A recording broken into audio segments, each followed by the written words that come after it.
Seven-time Formula One world champion Lewis Hamilton never expected to find his childhood nanny wiping tables in a school cafeteria at age 85. But during a charity visit to his old elementary school in Stevenage, that's exactly what happened. Eleanor Wilson, the woman who had helped raise him while his father worked 3 jobs to support his racing dreams, was still working for minimum wage, her arthritis-swollen hands cleaning up after children day after day. What Lewis does next will change not just Mrs. Wilson's life, but the lives of thousands of caregivers around the world. His shocking discovery leads to an even more shocking revelation.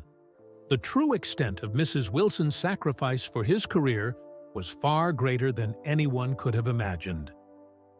As he walked toward his former nanny, Lewis Hamilton, the most successful Formula One driver of all time, multi-millionaire, global celebrity, suddenly felt like a little boy again, his heart full of questions about why the woman who had been like a second mother to him was still working in this school cafeteria after all these years. Lewis Hamilton tapped his fingers on the steering wheel of his electric Mercedes as he drove through the familiar streets of Stevenage. The gray buildings and modest homes looked smaller than he remembered. It had been years since he'd spent real time in his hometown. "You've come a long way," he whispered to himself. At 40 years old, Lewis had won everything there was to win. In Formula One racing, 7 world championships, over 100 race victories. He had broken nearly every record in the sport. But lately, something felt missing. Lewis pulled up to Peartree Spring Primary School, where a crowd of excited children and parents waited. Colorful banners hung across the entrance. "Welcome home, Lewis!" and "Our hometown hero." He checked his reflection in the mirror and adjusted his diamond earring. The charity event today would raise money for kids who wanted to get into racing but couldn't afford it. Kids just like he had been once. "Mr. Hamilton, you're here." The school principal rushed over as Lewis stepped out of his car. Camera flashes popped around him. "The children are so excited to meet you." Lewis smiled and waved. Happy to be back, where it all started. As he walked toward the school entrance, memories flooded back. This was where he first told his teacher he would be a Formula One driver someday. She had laughed and suggested he pick something more realistic. Inside the gymnasium, hundreds of children sat cross-legged on the floor. They erupted in cheers when Lewis entered. He spent an hour telling them about growing up in Stevenage, about his father working 3 jobs to support his karting, about never giving up even when people said he didn't belong in the sport. "If I could make it from these same classrooms to the top of Formula One, you can achieve your dreams too," Lewis told them. "It doesn't matter where you start. It matters how hard you work and how much you believe in yourself." After his talk, Lewis signed autographs and posed for photos. His security team kept checking their watches, reminding him they needed to leave for his next appointment. "Just a few more," Lewis insisted. He couldn't bring himself to disappoint any of the children who had waited so patiently. As the crowd finally thinned, the principal invited him to tour the school. "We've added your picture to our wall of fame," she said proudly, showing him a hallway with photos of successful alumni. Lewis's racing photo was front and center. "And our cafeteria has been completely renovated since your days here," she continued, leading him toward the lunch area. The smell of baked beans and toast brought back more memories. Lewis remembered sitting here as a boy, sketching race cars, instead of doing his math homework. A few cafeteria workers were preparing for lunch. Most stopped to stare or wave excitedly when they noticed Lewis. But one elderly woman kept working, her back to them as she slowly wiped down tables. Something about her caught Lewis's attention, the careful way she moved, the neat gray bun at the nape of her neck. "Who's that?" Lewis asked quietly, pointing to the woman. "Oh, that's Mrs. Wilson. She's been with the school forever. Refuses to retire, though she must be in her 80s now. The children adore her." Lewis froze. "Mrs. Wilson? Eleanor Wilson?" The principal looked surprised. "Yes, that's right. Did you know her when you were a student?" Lewis didn't answer. He was staring at the elderly woman, his heart suddenly racing. Faster than it did before the start of a Grand Prix. It couldn't be, after all these years. The woman turned slightly, revealing her profile. Despite the wrinkles and the years that had passed, Lewis recognized her immediately. Those kind eyes, the gentle smile that had comforted him through so many childhood troubles. Mrs. Wilson. His Mrs. Wilson. The woman who had helped raise him while his dad worked those 3 jobs. The woman who had believed in his racing dreams when no one else did. And she was here, still working at 85 years old, wiping down cafeteria tables for minimum wage.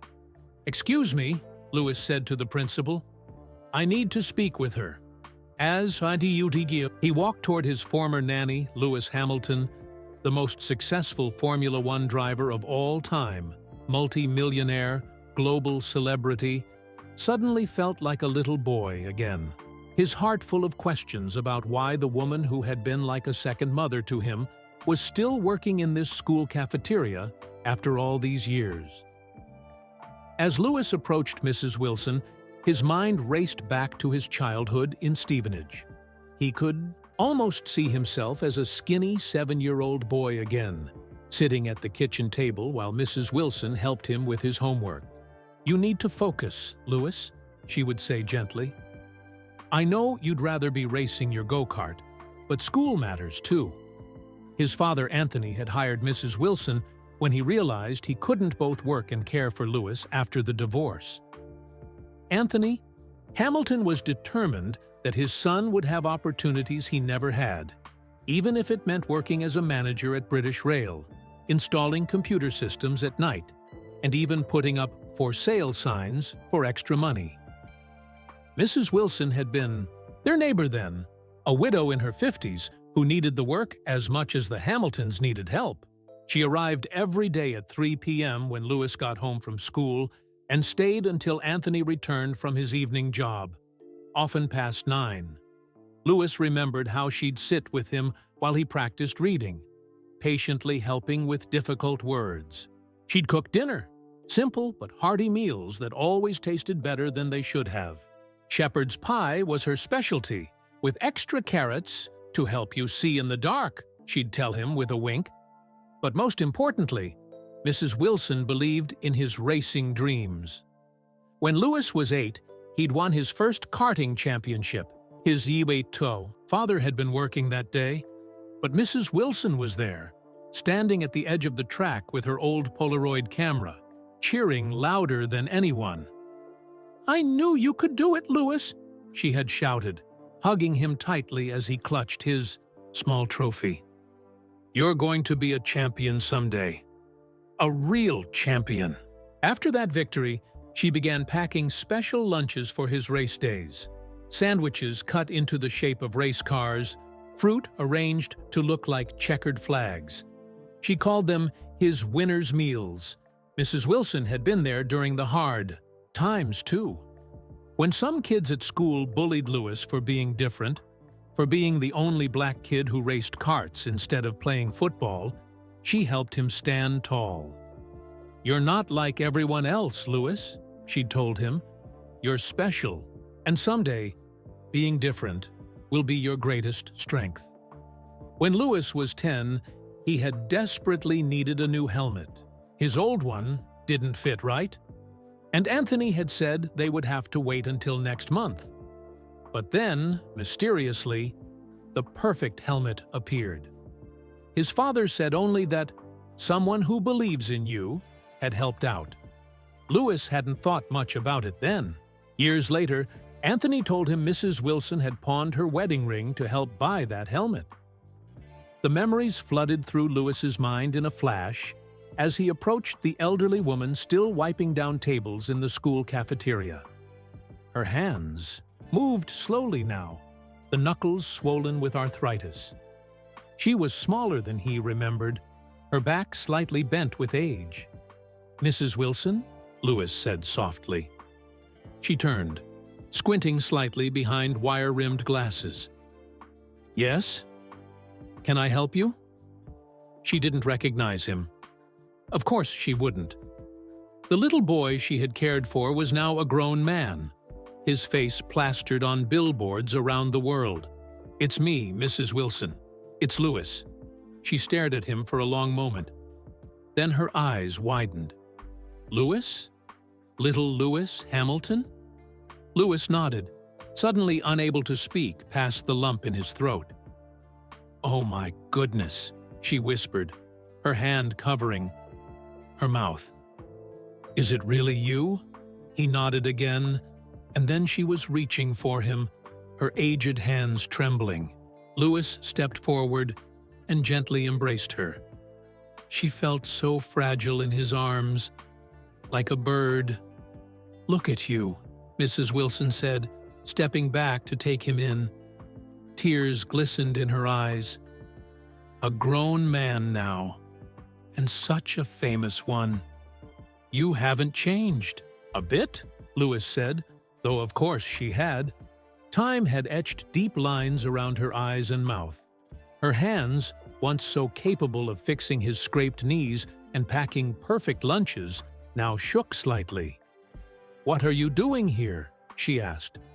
"In this old school?" "I came for a charity event," Lewis explained. "But Mrs. Wilson, what are you doing here? Working in the cafeteria?" She laughed, a familiar sound that transported Lewis back decades. "Well, I've got to do something with my days. Can't just sit around waiting to die, can I?"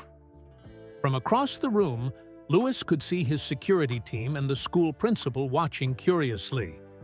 A few people had phones out, probably recording this unexpected reunion.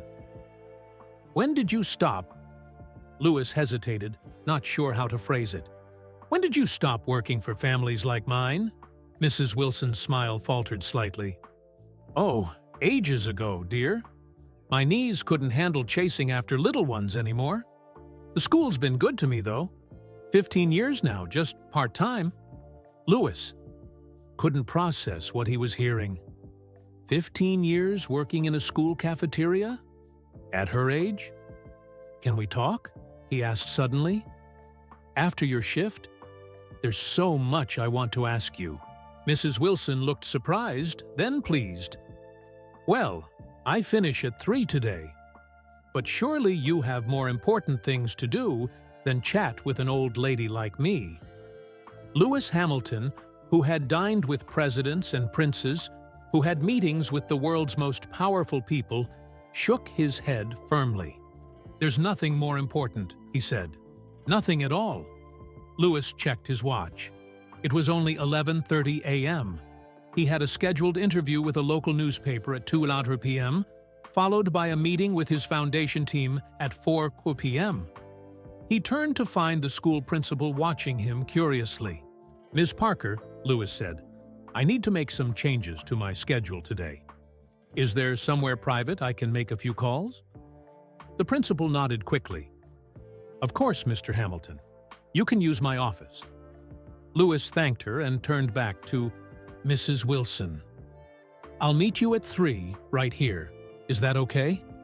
The elderly woman still looked stunned. "If you're sure you have the time." "I'll make time," Lewis promised. In the principal's office, Lewis called his personal assistant. "Megan, I need you to reschedule everything after 3 p.m. today." "Everything?" Megan sounded alarmed. "But the newspaper, move the interview up to 1-2 if they can do it. If not, reschedule it. And the foundation meeting needs to be tomorrow." "May I ask why?" Megan was used to Lewis's precise scheduling. Lewis paused. How could he explain the emotions rushing through him? "I've just met someone important from my past. Someone I need to talk to. After finishing his calls, Lewis rejoined the school tour, but his mind wasn't on the new computer lab or the renovated gymnasium. He kept thinking about Mrs. Wilson wiping down tables in the cafeteria, her back bent with age. Why was she still working? What had happened in the years since she'd cared for him? Did she need money? The questions wouldn't stop. The newspaper interview flew by. Lewis answered questions about his racing career and charitable work on autopilot. His thoughts elsewhere. At 2:45 p.m., he returned to the school cafeteria. It was empty now, the lunch rush over. Mrs. Wilson was organizing napkins and cutlery for the next day. "You really came back," she said, spotting him in the doorway. Her voice held wonder. "I said I would." Lewis smiled. "Are you finished soon?" "Just let me get my coat." Lewis waited as she disappeared into a small break room. When she returned, she was wearing a worn blue coat that had probably been stylish 20 years ago. She carried a simple black purse with a broken clasp held together by a safety pin. "There's a nice cafe just down the street," Lewis suggested. "We could walk there." Mrs. Wilson nodded, and they left the school together. Lewis noticed she walked slowly, with a slight limp. He offered his arm, and after a moment's hesitation, she took it. "This is rather strange," she said with a small laugh.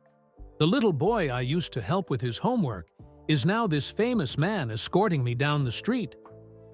Outside the school gates, several people did double takes seeing Lewis Hamilton walking. Arm in arm with an elderly cafeteria worker, a few pulled out phones to take pictures. "Does that bother you?" Mrs. Wilson asked, noticing his glance toward the onlookers. "I'm used to it," Lewis shrugged. "Does it bother you?"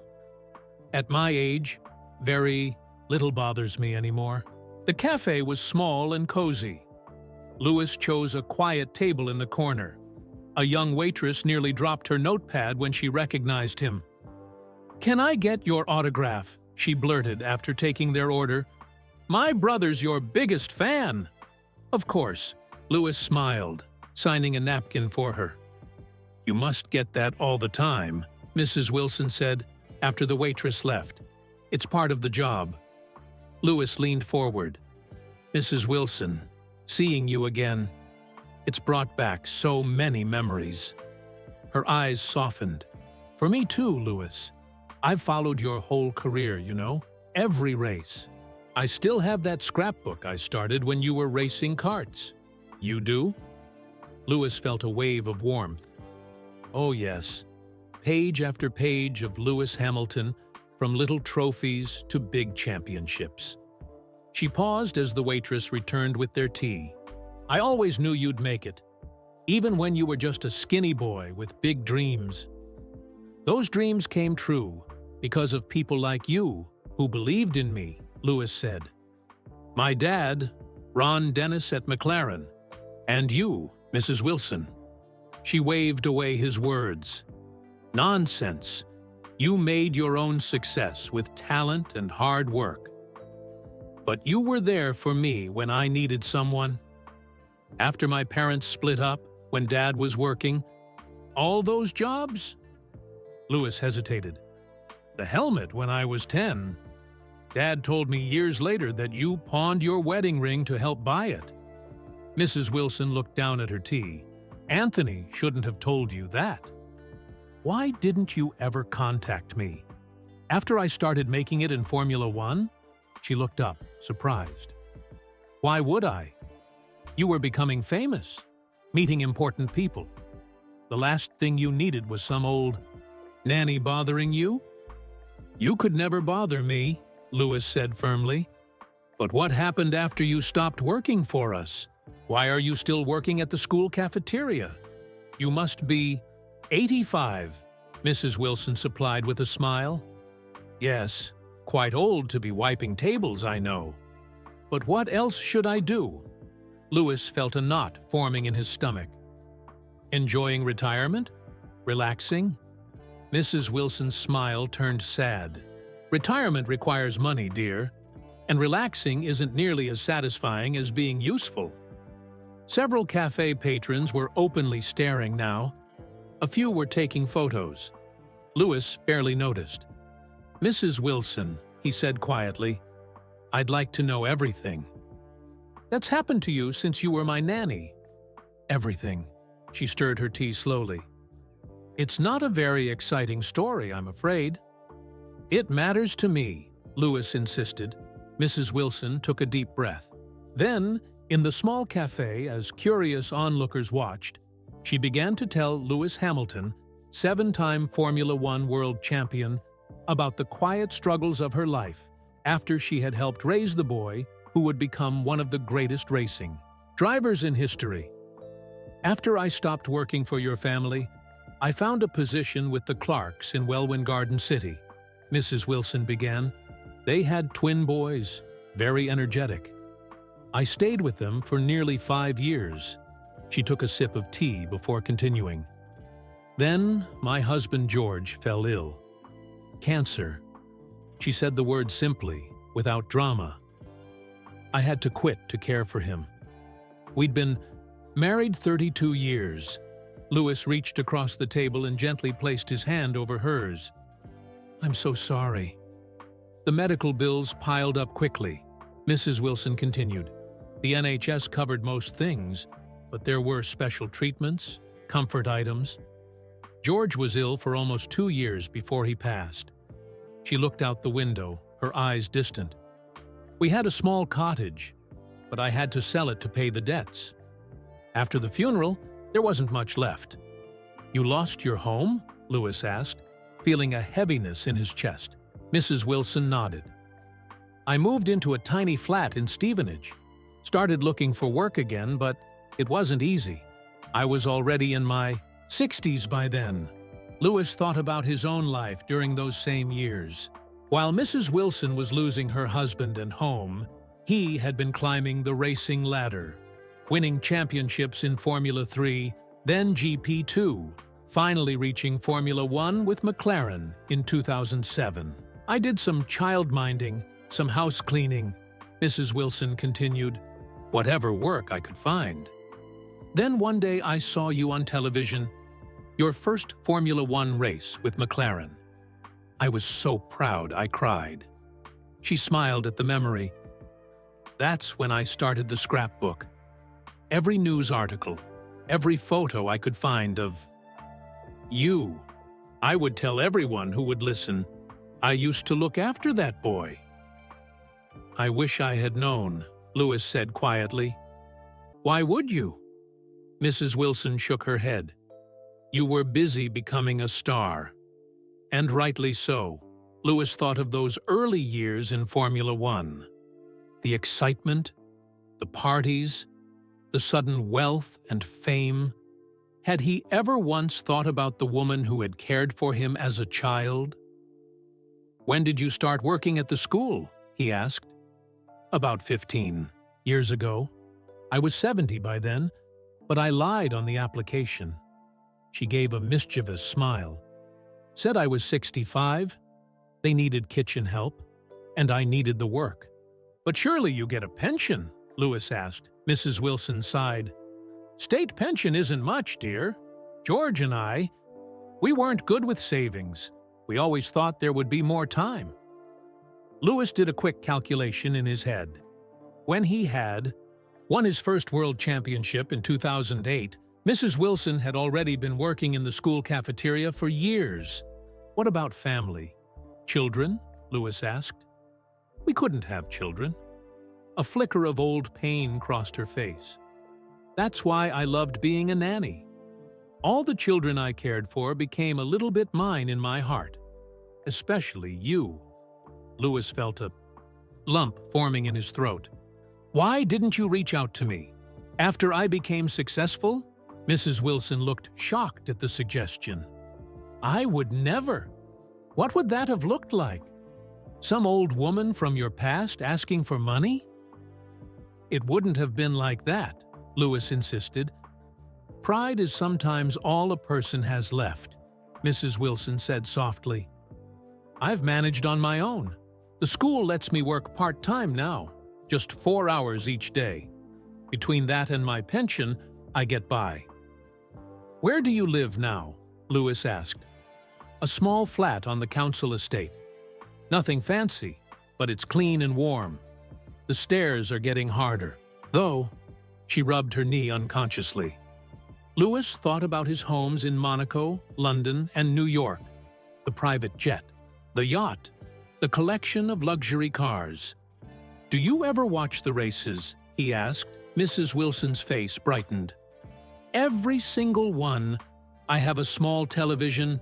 The neighbors think I'm mad, shouting at the screen when you're racing. She leaned forward. I was so nervous during that last race in Abu Dhabi when you won your 7th title, equal with Michael Schumacher. I could hardly breathe until you crossed the finish line. Louis smiled. That was a special day. I cut out every article about it for my scrapbook, Mrs. Wilson said proudly. 23 pages of just that championship. A thought struck Louis. You said you sold your cottage to pay medical debts. When was that exactly? Mrs. Wilson thought for a moment. Let's see.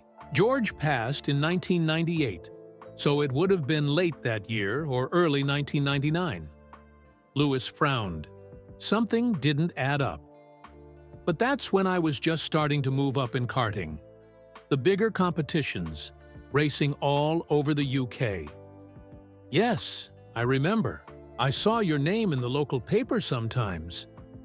That was an expensive time for Dad, Louis said slowly. He was working 3 jobs, but we were still struggling to afford the racing. Mrs. Wilson suddenly became very interested in her teacup. Well, all parents make sacrifices for their children's dreams, don't they? Louis studied her face. There was something she wasn't telling him. Mrs. Wilson, did you? Before he could finish his question, a group of teenagers approached their table, phones in hand. Excuse me, are you Lewis Hamilton? One of them asked excitedly. Louis nodded politely.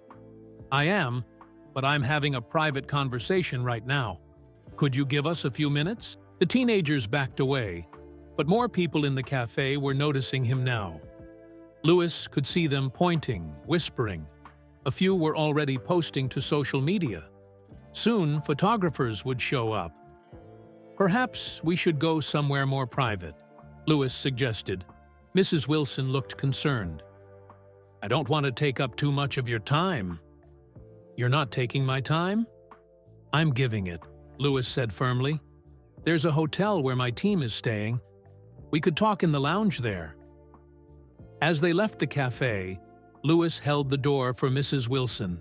He noticed how carefully she navigated the small step at the entrance, how she winced slightly when her right foot touched the ground. Is your knee troubling you? He asked. Old age troubles me, she replied with a small laugh. The knees are just the loudest complainers.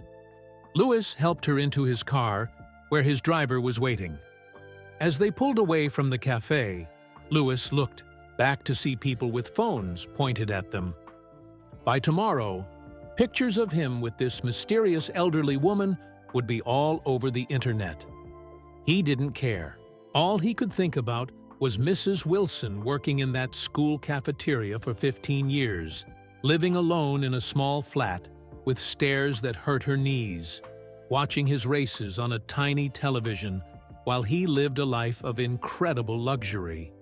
And there was something else. Something about the timing of her cottage sale and his early racing career that made him wonder if there was yet another sacrifice she had made for him, one she had never told anyone about.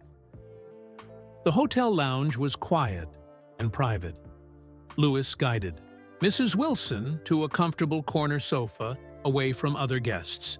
He ordered more tea and some sandwiches.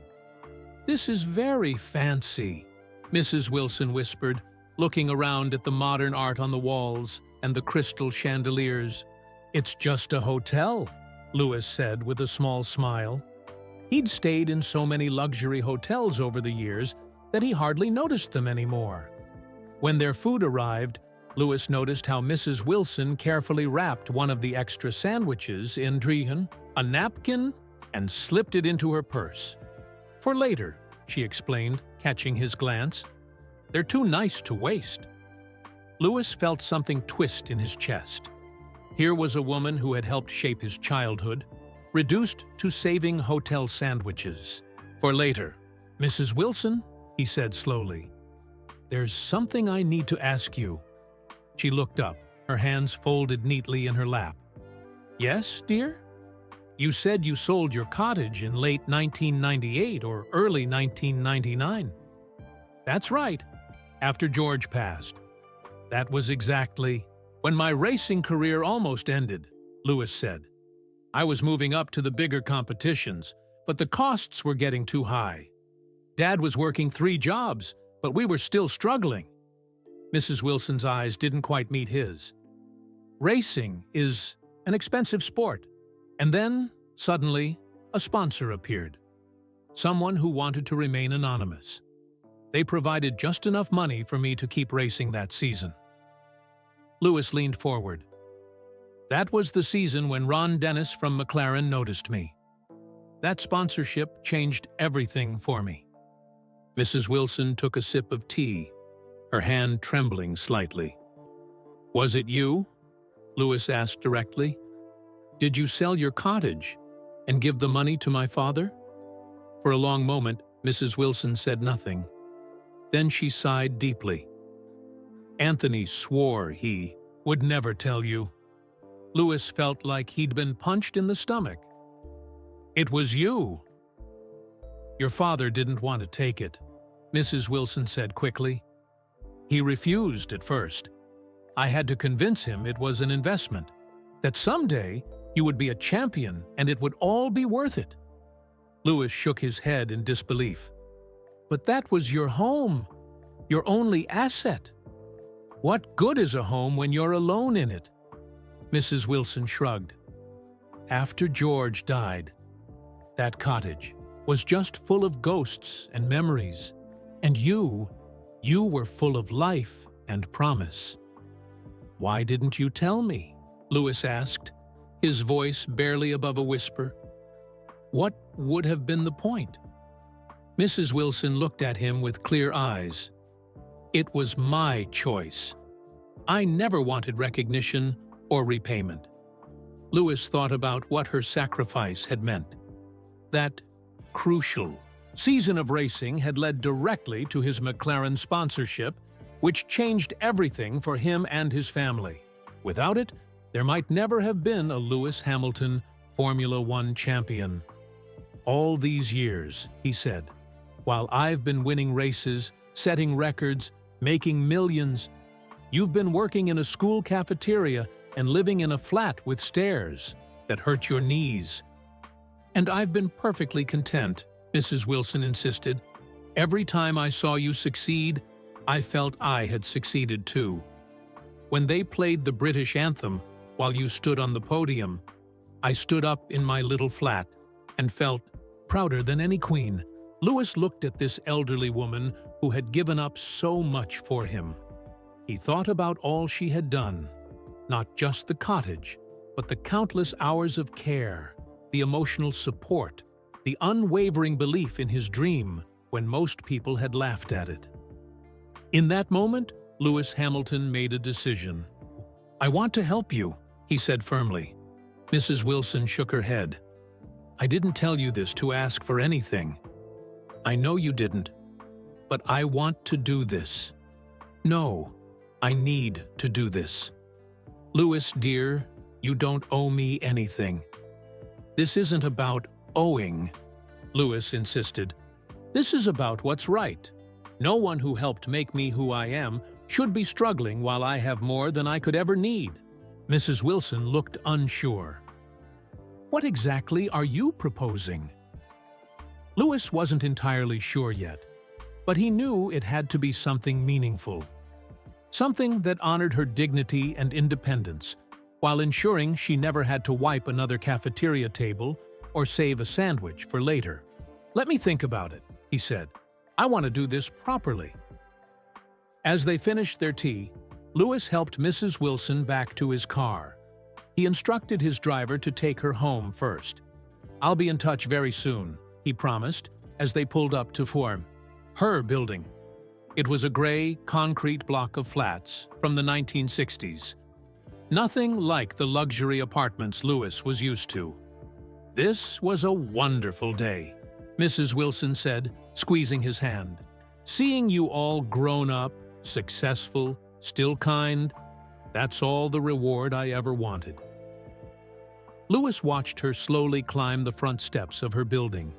His mind was already racing with ideas.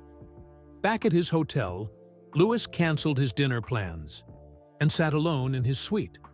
He pulled out his phone and began researching elderly care in the UK, retirement costs, and support systems for caregivers. The more he read, the more he realized that Mrs. Wilson's situation wasn't unique. Thousands of people who had spent their lives caring for others, nannies, caregivers, home health aides, were now aging without proper support or financial security. At midnight, Lewis made a phone call to his financial advisor in Monaco. "I know it's late," he apologized, "but this can't wait. I need to set up a new foundation, and I need to buy a house in Silverstone." "A house?" His advisor sounded confused. "You already have properties in London." "This isn't for me," Lewis explained, "and I need everything ready within 2 weeks." After ending the call, Lewis walked to the window of his hotel suite and looked out at the sleeping town of Stevenage. Somewhere out there, Mrs. Wilson was probably in her small flat, perhaps looking through her scrapbook of his achievements. Tomorrow he would return to his glamorous life, flying to Monaco, preparing for the next race, attending sponsor events. But everything felt different now. For years, Lewis had felt something missing despite all his success. Now he understood what it was. He had achieved everything he'd ever dreamed of, but he had lost connection with the people who had made those dreams possible. That was about to change. By the next morning, photos of Lewis Hamilton with the elderly cafeteria worker were trending on social media. Fans were speculating wildly about the mystery woman's identity. Lewis Hamilton's secret grandmother? Long lost. Relative? Who is the woman who made Lewis Hamilton cry? Lewis scrolled through the comments on his phone as his private jet took off from London, heading to Monaco. His PR team had already sent 3 urgent messages asking for guidance on how to respond to media inquiries. He texted back a simple instruction: "No comment for now." Lewis wanted to keep Mrs. Wilson's privacy intact until he had finalized his plans. Plus, he knew how quickly the media circus could spin out of control. This story was too important, too personal to become just another celebrity. Headline: in Monaco, Lewis met with his legal team. For 3 hours, they drafted documents, made calls, and set plans in motion. Lewis was focused in a way his lawyers rarely saw outside of race weekends. "This is a beautiful thing you're doing," his lead attorney said as they finished. Lewis shook his head. "It's just the right thing." That evening, Lewis called Mrs. Wilson to check on her. "The reporters found me," she said, sounding worried. "There was a young man waiting outside my flat this morning. How did he even know where I live?" "I'm so sorry," Lewis said. "The media can be relentless." "He offered me money for an interview about you," Mrs. Wilson continued. "Quite a lot of money, actually." Lewis felt a surge of anger. "You don't have to talk to anyone you don't want to." "Of course not," Mrs. Wilson said firmly. "Your business is your business, and mine is mine." Lewis smiled. She was still the same principled woman who had helped raise him. "I'm working on something," he told her. "Something good. Can you trust me for just a little while longer?" "Lewis, I've trusted you since you were 7 years old and promised you wouldn't break my favorite teacup while practicing your victory jumps on the sofa," Mrs. Wilson replied. You broke it anyway, of course, Lewis laughed. I'd forgotten about that. Well, I haven't. You tried to glue it back together before I noticed. As they said goodbye, Lewis felt a renewed sense of purpose. The next day, he would fly to Silverstone for British Grand Prix preparations. The race was just over a week away, and he was determined to win it. For Mrs. Wilson. By midweek, the media speculation had intensified. Several British tabloids had identified Mrs. Wilson and discovered her connection to Lewis's childhood. Headlines blared, "Hamilton's Angel, the nanny who believed in a champion," and "Secret benefactor." Did this woman fund Hamilton's early career? During the pre-race press conference at Silverstone, reporters ignored questions about tire strategies and qualifying pace. Instead, they bombarded Lewis with questions about the elderly woman. "Lewis, can you comment on your relationship with Eleanor Wilson? Is it true she sold her home to fund your racing career? Will she be attending the British Grand Prix this weekend?" Lewis kept his answers polite but vague. "Mrs. Wilson was important to me growing up. Beyond that, I'd like to keep some things private for now." His Mercedes team boss noticed something different about Lewis. Despite the media frenzy, he seemed calmer, more centered than he had been in months. "Whatever's going on with you and this Mrs. Wilson," he told Lewis after practice, "it seems to be good for your driving. You're 2/10 faster than everyone else today." Lewis just smiled. "Some things matter more than racing. But that doesn't mean I won't win on Sunday." That night, Lewis finalized arrangements with his foundation team and made one more important call to Mrs. Wilson. "I'd like you to come to the race this Sunday," he said, "as my special guest." "Oh, Lewis, I don't know." Mrs. Wilson sounded uncertain. "All those crowds, those important people." "The important person will be you," Lewis insisted.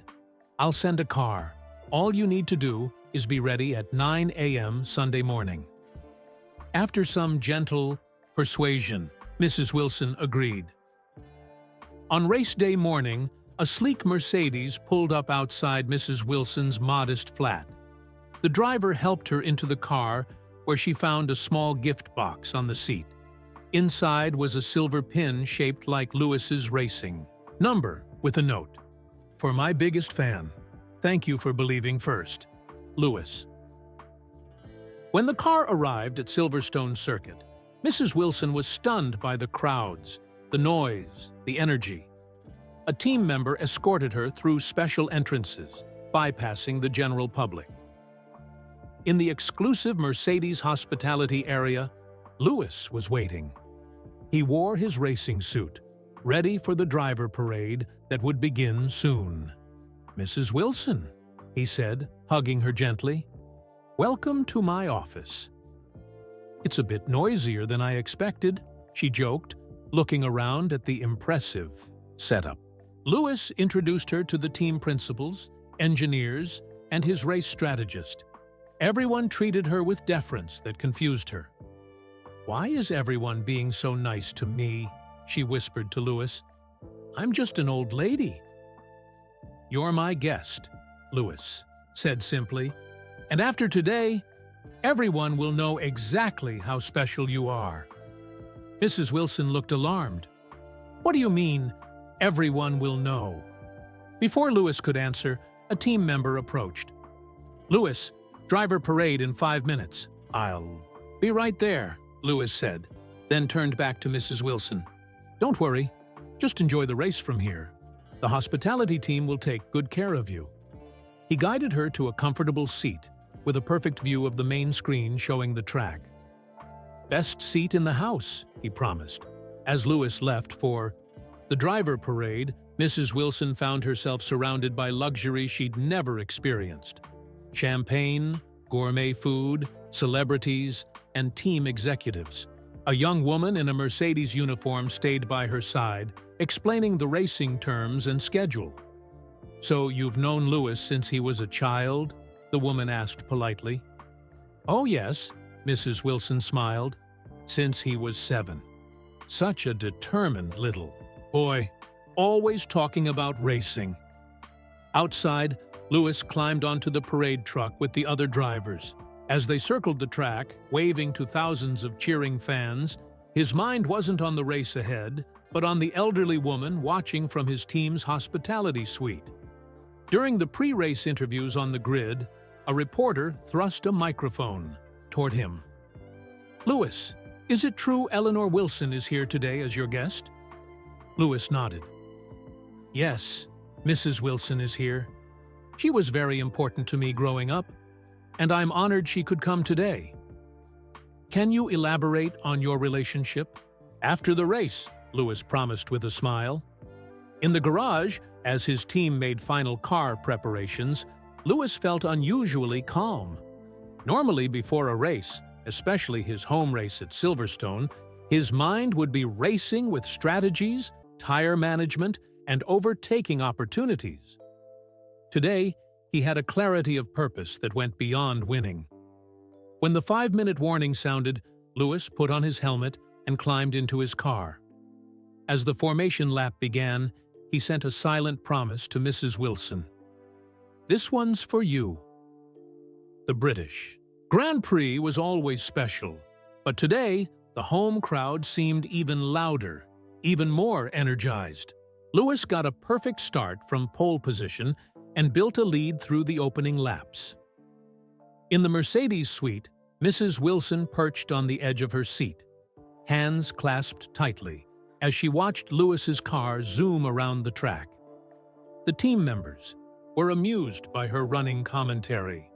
"Be careful on that corner, Lewis," she would mutter. Or, "That's it, nice and smooth, just like you used to ride your bike." By mid-race, Lewis had a comfortable lead, but rain began to fall lightly on parts of the track. The team radioed him about changing conditions. "Copy that," Lewis responded, calmly. "I've got this." While other drivers struggled with the patchy, wet surface, Lewis seemed to know exactly where the grip was. He extended his lead lap after lap. "He's flying today," the team principal remarked to Mrs. Wilson. "Whatever you said to him has worked magic." Mrs. Wilson shook her head. "I didn't say anything special." But Lewis always did love proving people wrong.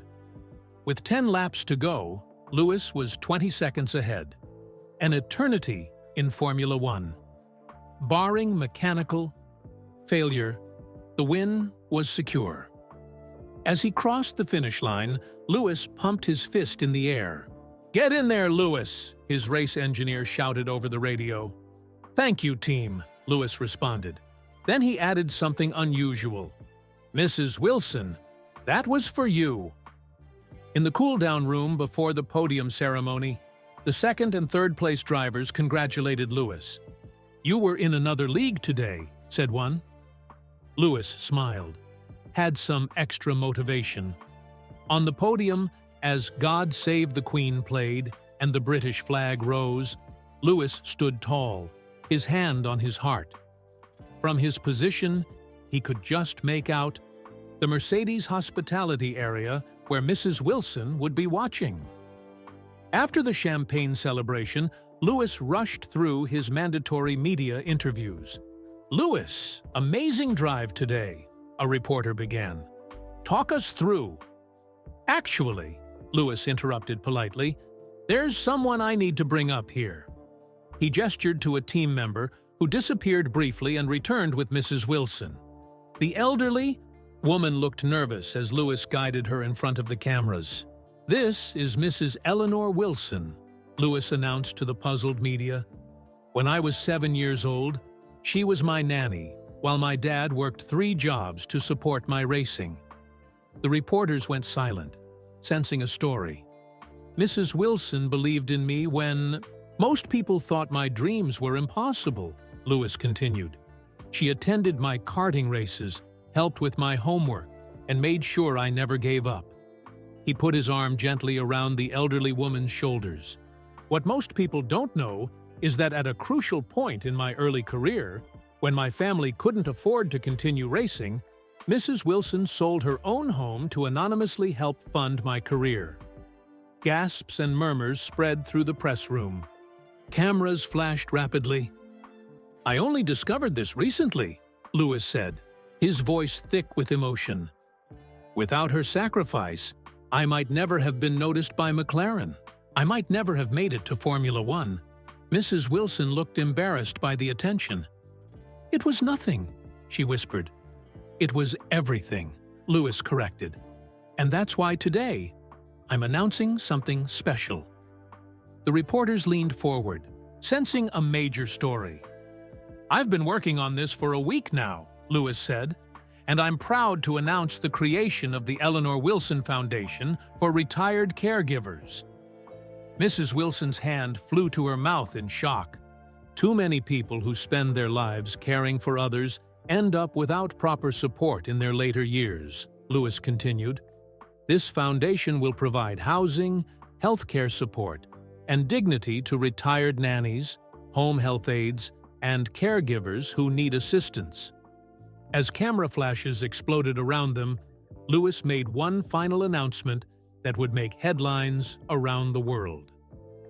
"I'm personally donating £5 million to start the foundation," he said, "and Mrs. Wilson has agreed to be our honorary chairperson." The press room erupted in questions, but Lewis raised his hand for silence. "One more thing," he said, looking directly at Mrs. Wilson. "Starting tomorrow, you're retired from cafeteria duty. I hope you'll accept a new home near Silverstone so you can come to all the races you want." Tears streamed down Mrs. Wilson's face as she nodded wordlessly. As Lewis guided her from the press room, photographers followed, capturing the image that would appear on front pages worldwide. A 7-time Formula One champion with his arm protectively around an elderly former nanny, the woman who had believed in him before anyone else did. By morning, the story of Lewis Hamilton and Eleanor Wilson had gone viral worldwide. News outlets from BBC to CNN featured the heartwarming tale of the Formula One champion and his former nanny. Social media exploded with comments, most praising Lewis for his gratitude and generosity. This is why Lewis Hamilton is more than just a driver. A Eleanor Wilson Foundation. Not ashamed to say this made me cry. Sakinan believe in dreams. Class act on and off the track. Lewis Hamilton. Mrs. Wilson's small flat was surrounded by reporters. Lewis had anticipated this and arranged for a security team to escort her to a luxury hotel where he was waiting. "I hope you don't mind all this attention," Lewis said, as they settled in a private dining room for breakfast. "It will die down, soon." Mrs. Wilson looked overwhelmed. "I never wanted any recognition, Lewis. What I did was between us." "I know," Lewis said gently, "but your story has touched people. And it's already doing more good than you can imagine." He showed her his phone, where emails and messages were pouring in. Other Formula One drivers were pledging support for the foundation. Teams were offering sponsorship. Celebrities were asking how they could help. "Sebastian Vettel just donated $500,000, Lewis said, showing her a message from his racing rival. "And look, McLaren Racing is matching my donation." Mrs. Wilson's eyes widened. "But that's millions of pounds." "People want to help," Lewis explained. "Your story reminded them that success doesn't happen alone. We all need someone who believes in us." Over the next few days, Lewis and his team worked tirelessly to establish the foundation properly. Legal structures were created, board members appointed, and Mrs. Wilson was officially named honorary chairperson. "What does that mean exactly?" she asked Lewis during a planning meeting. "What would I have to do?" "Mostly just be yourself," Lewis assured her. "Share your experiences. Help us identify the caregivers who need support the most. A week after the British Grand Prix, Lewis took Mrs. Wilson to see her new home. It was a lovely cottage near Silverstone, with a garden full of roses and a view of the countryside, single level, with no stairs to trouble her knees. "It's too much," she protested as Lewis gave her the keys. "It's not enough," Lewis countered, "but it's a start." The cottage was fully furnished, with photographs of Lewis's career on the walls, alongside pictures from Mrs. Wilson's own life that Lewis had tracked down. In the living room sat a beautiful display case. "For your scrapbook," Lewis explained, "though you might need a bigger one now." Mrs. Wilson ran her fingers over the polished wood. "I still can't believe all this is happening." "Believe it," Lewis smiled. "Now, are you ready for your first official foundation duty?" The following day, Lewis and Mrs. Wilson appeared together on BBC Breakfast. The usually private racing star spoke openly about his childhood and Mrs. Wilson's influence. "Many people know about my dad's sacrifices for my career," Lewis said. "But Mrs. Wilson was this invisible support that I took for granted. Her kindness, her belief in me shaped who I am." Mrs. Wilson, despite her initial nervousness, spoke eloquently about the challenges facing elderly caregivers. "Many of us worked for love, not money," she explained. "We cared for other people's children, helped raise them, but had little chance to save for our own futures." The interview resonated with viewers. By afternoon, the Foundation's website had crashed from too much traffic. Donations poured in from around the world. Other celebrities began sharing stories of the nannies, teachers, and caregivers who had shaped their early lives. A movement was building, with the hashtag #ThankYourNanny trending globally. Lewis's fellow drivers embraced the cause. At the next race in Germany, several cars carried the Eleanor Wilson Foundation logo. During the drivers' parade, Lewis was approached by multiple competitors. "My nanny from Brazil wants to send Mrs. Wilson a letter," one driver told him. "She says she's proud of what you're doing." The foundation grew rapidly. Within a month, it had established partnerships with elder care organizations across the UK. The initial focus was on providing housing assistance and healthcare support to retired caregivers struggling financially. Mrs. Wilson took her role seriously. Despite her age, she insisted on meeting with architects designing the Foundation's first purpose-built retirement community for former nannies and caregivers. "The bathrooms need better handrails," she instructed, "and the kitchen counters should be lower, easier on the back." Lewis watched with pride as Mrs. Wilson found her voice. The shy, humble woman who had wiped cafeteria tables was emerging as a powerful advocate for elderly caregivers. By summer's end, the foundation had helped 30 former nannies move into better housing. 15 were receiving medical support they couldn't previously afford. Plans were underway for community centers in 5 UK cities. One evening, Lewis visited Mrs. Wilson's cottage after returning from the Italian Grand Prix, where he'd taken another victory. "You're looking well," he observed. The constant worry lines that had marked her face when he'd first rediscovered her were fading. She stood straighter, moved more confidently. "I feel useful again," she admitted. "And the doctor you sent says my blood pressure is much better." They sat in her garden, watching the sunset. Mrs. Wilson had planted vegetables alongside the roses.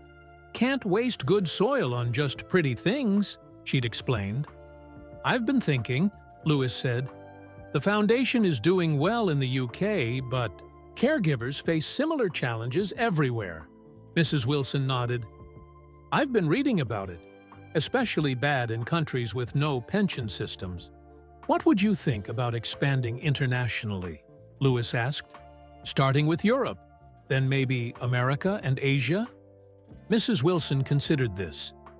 "That would take a lot more money," I've been talking with some people, Lewis said. Other athletes, business leaders. They're interested in partnering with us. This could become a global movement. Mrs. Wilson looked at the man beside her, the boy she had once cared for, now changing the world. If that's what you want, she said. Lewis shook his head. It's not just what I want. This is your foundation too. Your name. Your legacy. Mrs. Wilson was quiet for a moment. Then she straightened her shoulders. Well then, she said with determination, I think we should help as many people as possible. No one who spends their life caring for others should end up forgotten. Lewis smiled. Still the same Mrs. Wilson, always thinking of others first. Neither of them could have imagined when Lewis first spotted her wiping tables in that school cafeteria, how much their reunion would change not just their own lives, but potentially thousands of others. And neither of them yet knew about the final surprise still tucked away in Mrs. Wilson's old wooden box of memories. The last secret that would complete their extraordinary story. Autumn arrived, painting the countryside around Mrs. Wilson's cottage in gold and crimson. 3 months had passed since the British Grand Prix announcement that had changed everything. Mrs. Wilson's cottage had become a warm, welcoming home. Photos of her with Lewis at various events sat alongside her treasured scrapbooks. The wooden box of memories remained in her bedroom, tucked safely in a drawer. One crisp October morning, a sleek Mercedes SUV pulled up outside the cottage. Lewis stepped out, followed by a young racing driver in his teens. Mrs. Wilson, Lewis called as he knocked. Are you home? I've brought someone to meet you. Mrs. Wilson opened the door, wiping flour from her hands onto her apron. Lewis, what a lovely surprise. I'm just making apple pie. The smell of baking filled the cottage. Lewis introduced the young driver beside him. This is Mateo. He's 16 and just signed with the Mercedes Junior program. From Spain. The teenager stepped forward shyly. It's an honor to meet you, Mrs. Wilson. Lewis has told me your story. Mrs. Wilson ushered them both inside. Oidan Najatin. Well, come in then. The pie needs another 20 minutes. We can have tea while we wait. As they settled in her cozy living room, Mrs. Wilson noticed the nervous excitement in Mateo's eyes. It reminded her of Lewis at that age, full of dreams and determination. Mateo's parents are still in Spain, Lewis explained. He's moving to England to be closer to the team. I thought maybe you could, well, be a bit of a grandmother figure to him. Someone he can visit when he's homesick. Mrs. Wilson smiled at the young driver. Do you like apple pie, Mateo? The boy nodded eagerly. My grandmother in Barcelona makes one, but not the English style. Then you must tell me how it compares, Mrs. Wilson said warmly. And you must visit whenever you like. This cottage gets too quiet sometimes. By the time they left, Mateo had promised to come for dinner the following week, and Mrs. Wilson had instructions to call Lewis if the boy needed anything at all. You're good with the young ones, Lewis observed as they said goodbye. Mateo was nervous about meeting you, but look at him now. Indeed, the teenager was smiling as he climbed back into the car. Young people just need someone to listen, Mrs. Wilson said simply. Same as when you were that age. After they left, Mrs. Wilson sat in her garden, thinking about this new purpose Lewis had given her. Not just the foundation work, but these personal connections, these chances to still make a difference in young lives. The next day, Lewis called with exciting news. The Foundation's first retirement community will be ready in January, 6 months ahead of schedule. The contractors really stepped up when they heard what we were building. That's wonderful, Mrs. Wilson said. Those 12 ladies will be so happy to move in. The first 12, as they were now known, were former nannies and caregivers ranging in age from 72 to 91. All had been working well past retirement age out of financial necessity, just as Mrs. Wilson had been. "We're planning a proper opening ceremony," Lewis continued. "Would you cut the ribbon?" "Me?" Mrs. Wilson laughed. "Surely you should do it, or one of those celebrities on the foundation board." "It's your name on the building," Lewis reminded her. "The Eleanor Wilson Care Community. No one else should open it." Mrs. Wilson agreed, though the thought of all those photographers made her nervous. She was still getting used to being recognized on her occasional trips to the village shops. As winter approached, Mrs. Wilson's cottage became a gathering place. Matteo visited regularly, sometimes bringing other young drivers. Lewis would stop by whenever he was in England. Even other Formula One drivers began to visit when they were near Silverstone. "You're like the grandmother of Formula One now," Lewis joked during one such gathering, as Mrs. Wilson served tea to 3 world champions in her living room. "Nonsense," she replied, but she was clearly pleased. In December, Lewis arranged for Mrs. Wilson to appear with him on a morning television show to discuss the foundation's progress. She was nervous, but determined. "Just be yourself," Lewis advised as they waited in the green room. "That's who people want to hear from." On air, the Behirindu host asked Mrs. Wilson what had surprised her most about her newfound fame. "That people care," she answered honestly. "How? For decades, I thought no one noticed people like me, the ones who help raise children, who care for others, who work in school cafeterias. Now I realize people do care. They just needed to be reminded." The interview was a success. Donations to the foundation doubled that day. As Christmas approached, Mrs. Wilson insisted on hosting dinner at her cottage. Lewis arrived with presents and champagne. Matteo came too, unable to travel home to Spain due to his training schedule. "A toast," Lewis said, raising his glass. "To Mrs. Wilson, who taught me that believing in someone is the greatest gift you can give them." Mrs. Wilson blushed. "And to new beginnings," she added, "for all of us." After dinner, they sat by the fire, exchanging stories. Matteo talked about his first experiences on the racing circuit. Lewis reminisced about his early days in Formula One. "It's strange," Lewis said thoughtfully. "If things had gone slightly differently, if Mrs. Wilson hadn't helped my family when I was 11, none of this might have happened. I might never have made it to Formula One." "You would have found a way," Mrs. Wilson insisted. "You were always destined for greatness." Lewis shook his head. "No one is destined for anything. We need people who believe in us, who help us when we need it most." He looked at Matteo. "Remember that when you make it to the top. Remember the people who helped you along the way." The young driver nodded solemnly. Later, after Matteo had gone to bed in the guest room, Lewis helped Mrs. Wilson clean up the kitchen. "The foundation is planning something special for your birthday next month," Lewis said. "The big 86, Mrs. Wilson laughed. "At my age, every birthday is special just by arriving at it." Lewis studied her face in the soft kitchen light.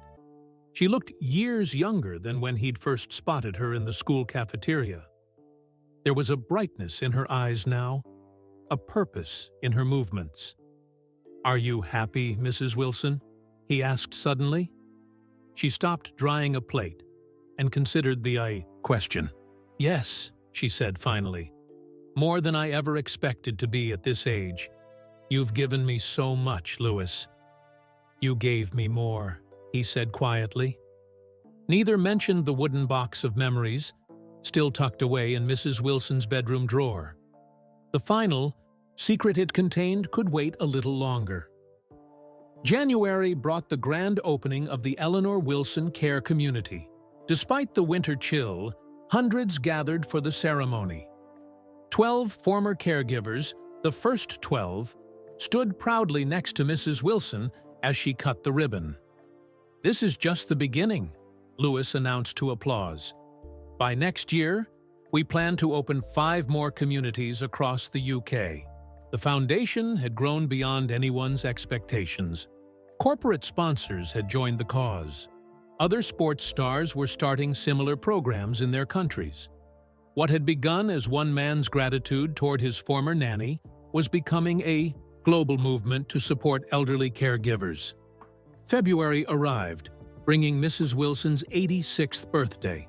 Lewis organized a surprise party at her cottage, inviting foundation staff, the first 12, and several drivers, including young Matteo, who presented her with a hand-drawn card. "Look at all these people who care about you," Lewis said, as Mrs. Wilson wiped away happy tears. After the guests departed, Lewis stayed to help clean up.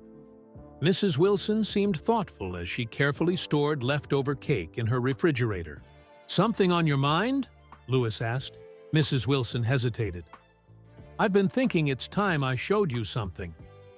She led Lewis to her bedroom and opened the drawer where the wooden box had remained since she'd moved in. Lewis recognized it immediately, the box he'd glimpsed in her old flat months ago.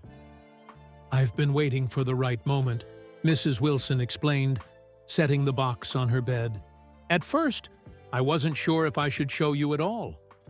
But you deserve to know everything." Lewis sat beside her as she opened the box. Inside were letters, photographs, and newspaper clippings, many of which he'd seen before.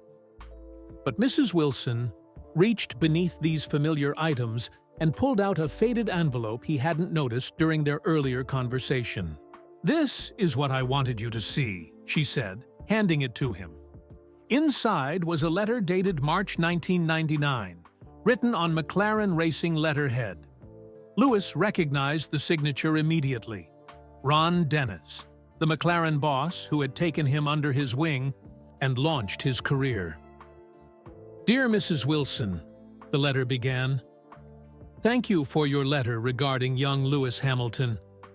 While we typically do not respond to such inquiries, your passion for this boy's future is compelling."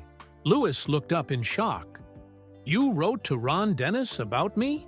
Before I met him?" Mrs. Wilson nodded. "Keep reading." The letter continued. "As you suggested, I had someone observe Lewis at the karting championship last weekend. I must admit, your assessment of his talents was not exaggerated. The boy shows remarkable skill and composure for his age." Lewis's hands trembled slightly as he turned the page. "While McLaren cannot officially sponsor a driver so young, I will personally keep an eye on Lewis's progress. Your suggestion that I meet him is intriguing.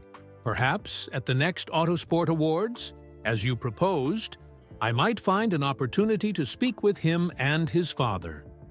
Lewis stared at the letter in disbelief. "You arranged my meeting with Ron Dennis?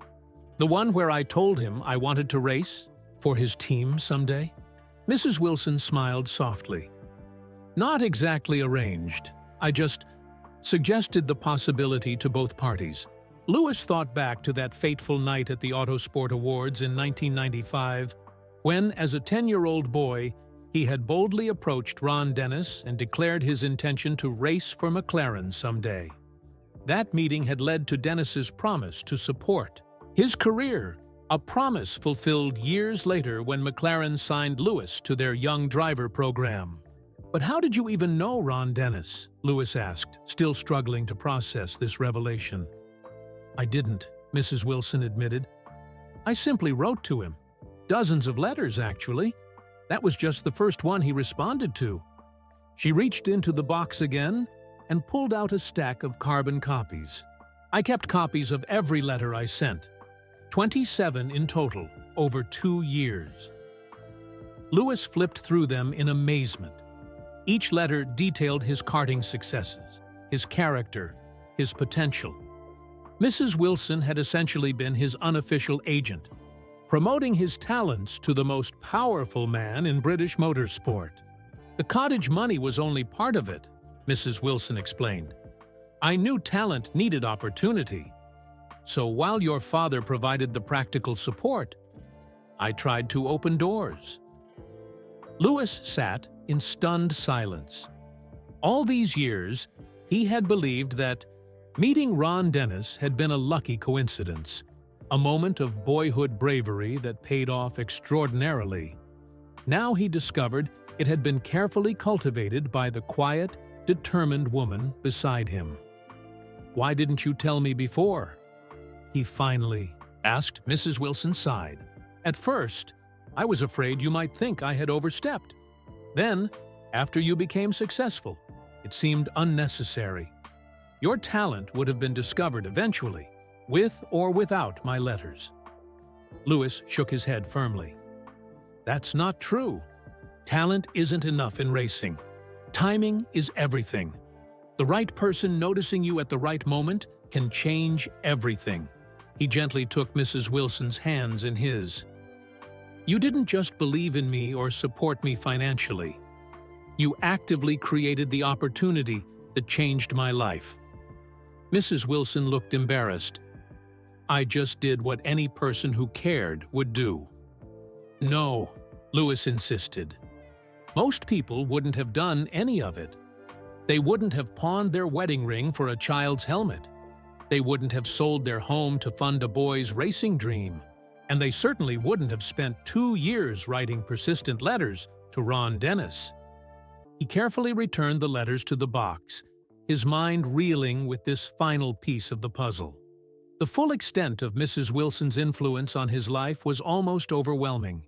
Does Ron Dennis know? Lewis asked suddenly. That it was you who first brought me to his attention? Mrs. Wilson shook her head. I asked him never to mention the letters. I wanted any opportunity to come to you based on your merit alone. Lewis stood up and walked to the window, looking out at the winter garden. The foundation bearing Mrs. Wilson's name was helping dozens of elderly caregivers. Soon it would be hundreds, then thousands. Yet it still felt insufficient compared to what she had done for him. He turned back to Mrs. Wilson, who sat patiently watching him process this revelation. I need to make a call, he said. There's something I need to add to the Foundation's mission. The following week, Lewis called a special meeting of the Eleanor Wilson Foundation Board. Mrs. Wilson attended as honorary chairperson, sitting quietly as Lewis stood to address the room. We've been focused on helping retired caregivers with housing and health care, Lewis began.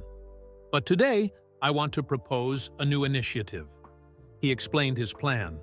A scholarship program for children from disadvantaged backgrounds who showed promise in sports, arts, or academics. Each child would be matched with both financial support and a mentor to champion their cause.